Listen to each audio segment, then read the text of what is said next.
حصار کا سب سے مضبوط اور مجرب عمل لے کر حاضر خدمت ہوں۔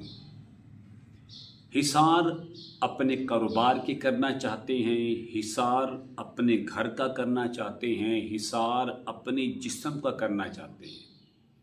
ہر ایک حصار کے لیے سب سے مجرب اور سب سے آزمودہ اور سب سے آسان طریقہ لے کر حاضر خدمت ہوں۔ لیکن گزارش یہ ہے کہ ہمیں اس کی ضرورت کیوں پڑتی ہے؟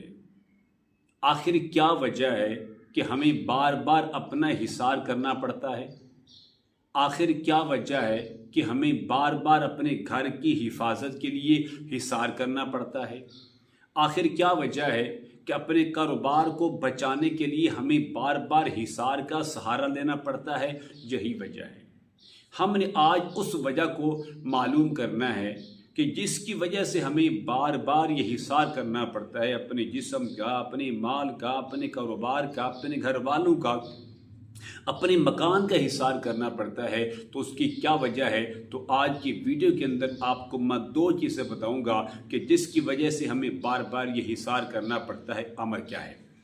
عمل بتانے سے پہلے اگر آپ نے ابھی تک میرے چینل کو سبسکرائب نہیں کیا تو ضرور کر لیں تاکہ میری آنے والی ہر ویڈیو آپ کو بآسانی ملتی رہے۔ عمل کیا ہے؟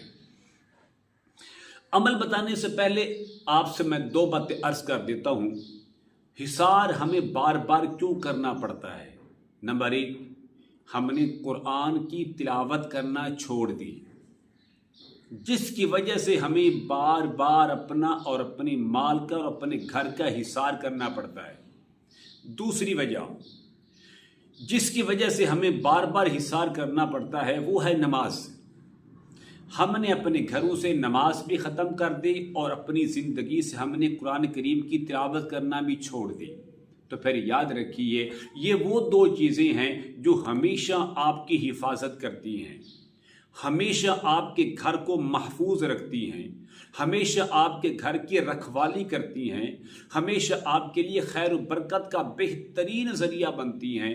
تو جب ہم نے قرآن کو چھوڑ دیا، اس کے فائدہ اٹھانا چھوڑ دیا، اس کے فیوز و برکات سے فائدہ اٹھانا چھوڑ دیا، اور ہم نے اپنے رب کو سجدہ کرنا چھوڑ دیا، اپنے رب کی بارگاہ کے اندر جھکنا چھوڑ دیا، تو پھر یاد رکھیے ہمیں ہر کام کے اندر اپنا حصار کرنا پڑے گا۔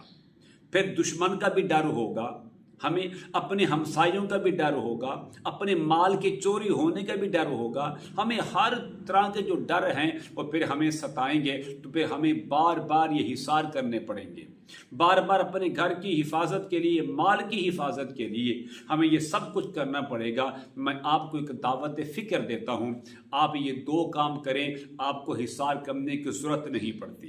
نمبر 1 سپارہ قرآن کا، یہ قرآن کا حق ہے، ڈیلی آپ پڑھنا شروع کریں۔ نماز 5 گانا آپ پر فرض عین ہے، اس کو پڑھنا شروع کریں۔ یقین جانیے آپ کے رزق میں، آپ کے کاروبار میں، آپ کے گھر میں، آپ کی زندگی میں اتنی خیر و برکت ہو کہ آپ کبھی سوچ نہیں سکتے۔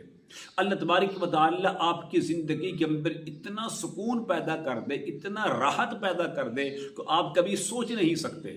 تو کیوں نہ ہم آج اس ویڈیو کے ذریعے آپ مجھ سے وعدہ کریں، آپ مجھ سے پکا سچا عہد کریں کہ ہم انشاءاللہ آج کے بعد روزانہ 1 سپارہ قرآن کریم کی تلاوت کریں گے اور نماز 5 گانا کے لیے مسجد میں حاضر ہو کر اپنے رب کے سامنے سر بسجود ہو کر اور اس کی ذات کا شکریہ بھی ادا کریں گے۔ اس کی عبادت اور بندگی کرنے کے بعد ہم دنیا کے اندر بھی سکون پائیں گے اور قبر کے اندر بھی سکون پائیں گے۔ اللہ عمل کی توفیق عطا فرمائے۔ حصار کا سب سے بہترین طریقہ کیا ہے؟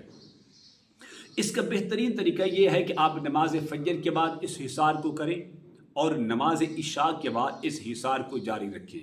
اس سے آپ بھی محفوظ رہیں گے، آپ کا مال بھی محفوظ رہے گا، آپ کی اولاد بھی محفوظ رہے گی، حتیٰ کہ آپ کا گھر، آپ کا رزق، کاروبار، سب چیزیں محفوظ رہیں گی۔ عمل کیا ہے؟ اول اور آخر آپ نے سب سے پہلے 3 مرتبہ درود ابراہیمی پڑھیں نماز والا۔ نمبر 2، کلمہ شہادت، اشہد ان لا الہ الا اللہ وحدہ لا شریک لہ واشہد ان محمدا عبدہ ورسولہ، 3 مرتبہ۔